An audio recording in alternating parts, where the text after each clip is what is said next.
പിണറായി ഭരണം കമ്മ്യൂണിസത്തിന് നൽകിയ സംഭാവന എന്താണ് എന്ന് ചോദിച്ചാൽ അത് സ്റ്റാലിനിസത്തെ, ഫാസിസത്തെ ഒക്കെ കേരളത്തിൽ എത്തിച്ചു എന്നതാണ് മറുപടി.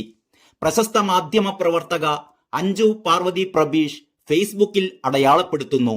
ആ ഫേസ്ബുക്ക് പോസ്റ്റ് ഇങ്ങനെയാണ്: അയാൾ ഏതെങ്കിലും രാഷ്ട്രീയ എതിരാളിയെ കൊന്നുതള്ളി അധികാരത്തിന്റെ അമരത്ത് വന്ന ആളല്ല.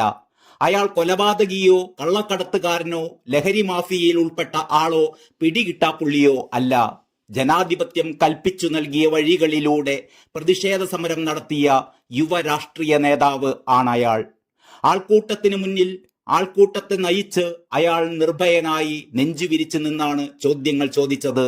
അല്ലാതെ കറുപ്പിനെ ഭയന്ന്, കരിങ്കൊടി കണ്ടാൽ അങ്കക്കലി പൂണ്ട് ഗുണ്ടാസംഘങ്ങളുടെ കാവലിൽ ജനങ്ങളിൽ നിന്നും അകലം പാലിച്ച് മണ്ടി ഒളിച്ചിട്ടില്ല. പിണറായി ഭരണം കമ്മ്യൂണിസത്തിന് നൽകിയ സംഭാവന എന്താണ് എന്ന് ചോദിച്ചാൽ അത് സ്റ്റാലിനിസത്തെ, ഫാസിസത്തെ ഒക്കെ കേരളത്തിൽ എത്തിച്ചു എന്നതാണ് മറുപടി. പ്രതികാരം മാത്രം ചിന്തകളിൽ ആവാഹിച്ച, ചോദ്യം ചോദിക്കുന്നവരെ കുലംകുത്തിയാക്കി നിഷ്കരുണം ഉറക്കിക്കിടത്തുന്ന ഏകാധിപത്യമാണ് ജനാധിപത്യം എന്ന് കരുതുന്ന, സ്റ്റേറ്റ് എന്നാൽ ഞാനും കുടുംബവും സ്തുതിപാഠകരും എന്ന് കരുതുന്ന തനി ഫാസിസ്റ്റ്.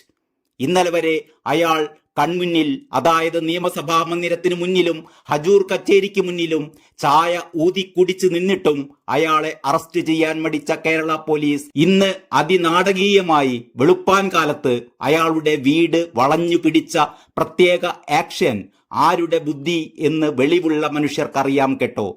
പക്ഷേ ആ പ്രത്യേക ആക്ഷനൊന്നും യുവജന പ്രസ്ഥാനങ്ങളുടെ മുന്നിൽ വിലപ്പോവില്ല.